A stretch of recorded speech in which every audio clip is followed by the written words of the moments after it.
I'm your host, Davida Shinsky, and you're listening to Live Without Limits, Dreams Come True with the Right Mindset. Today's presentation is Online Couples Therapy, 3 questions to ask and what to know before going. Virtual and online counseling has become very popular in recent years. This includes individuals and couples therapy. Maybe the increase in part is due to the pandemic, but either way, online couples counseling can be quite convenient for many people. If your relationship or marriage is struggling, you may want to consider seeing a couples therapist. In this presentation, we will help you to understand better how couples therapy works, the pros, the cons, and how the meeting virtually works, and the questions that you may want to ask your potential therapist. So, what is online couples therapy? Online therapy is simply the therapy between an individual and a therapist via a computer, tablet, or mobile phone. There are different names for online therapy these days, including telecounseling, teletherapy, or e-therapy. Essentially, you meet with a therapist online through a video chat or perhaps even email or chat sessions. The time frame is usually the same as conventional sessions, about 1 hour.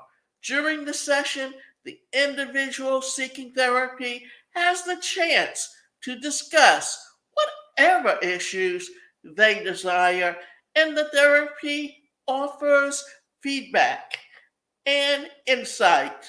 It's really not much different than face-to-face therapy. So the 4 pros and of online therapy.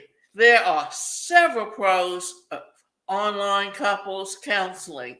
One, you get to stay home. The first benefit is that you don't have to leave your house to receive counseling. This means that you don't have to fight traffic or take time out of your day to travel to the therapist's office. This may help alleviate stress or time constraints. You can meet with a counselor anywhere in the world. You can also meet with a counselor who is not local. Let's say you want to meet with an online therapist who is a different state or country. You can easily do this with virtual therapy sessions. The rates may be more affordable, and sometimes online couples counseling can be cheaper than traditional face to face counseling. There are various telecounseling organizations that offer very affordable monthly rates.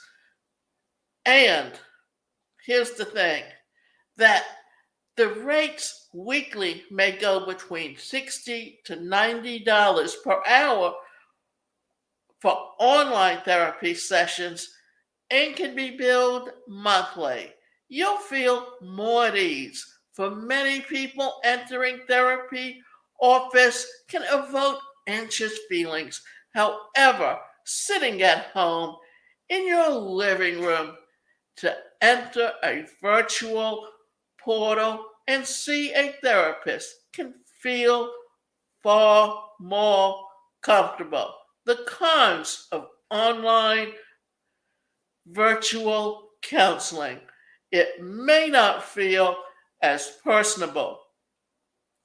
For some people, online video counseling may not feel as personal as face to face therapy. For others, this may work out better. especially if they struggle with social anxiety. Finding an online couples counselor, it may take a little bit of effort and time, but finding an online couples counselor is actually fairly usable. There are websites such as Psychology Today that offer therapy services finders right in their website. You simply type in the kind of therapist that you're looking for, and the list of qualified professionals pop up. Now, three questions to ask as you look through the therapist list and reach out. You may want to ask specific questions before agreeing to therapy. How experienced are you? The first question I want to ask is, how much experience do you have counseling couples? You'd be surprised at how many therapists have little to no experience working with couples. Therefore, seek out someone who has specialized in couples counseling. They'll be able to help you much better than someone who maybe only took one class in college on the topic. How much are your fees? Another question to ask is about the cost. Some online couples counseling agencies may not take insurance. Their fees may be lower though. So be sure to ask about the cost of the sessions. If they do take insurance, be sure that they take your kind.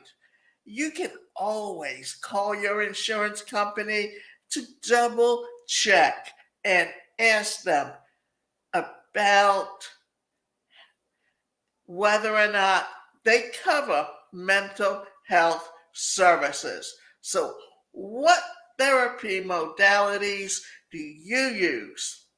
Is another question. You can also ask the therapist about their counseling practices. What types of counseling do they do? Is it mostly talk therapy, or do they go into therapeutic modalities such as trauma therapy or internal family systems therapy? There are a wide range of therapies there, so simply ask them what kind they do. Getting ready for an online session. When you meet for your appointment with an online couples counselor, you may wonder what you should do before the first session.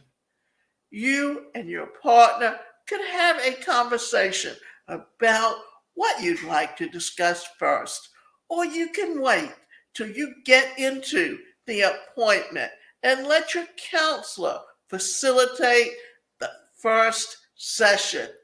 You may want to write down a list of things that you would like to discuss or questions that you have.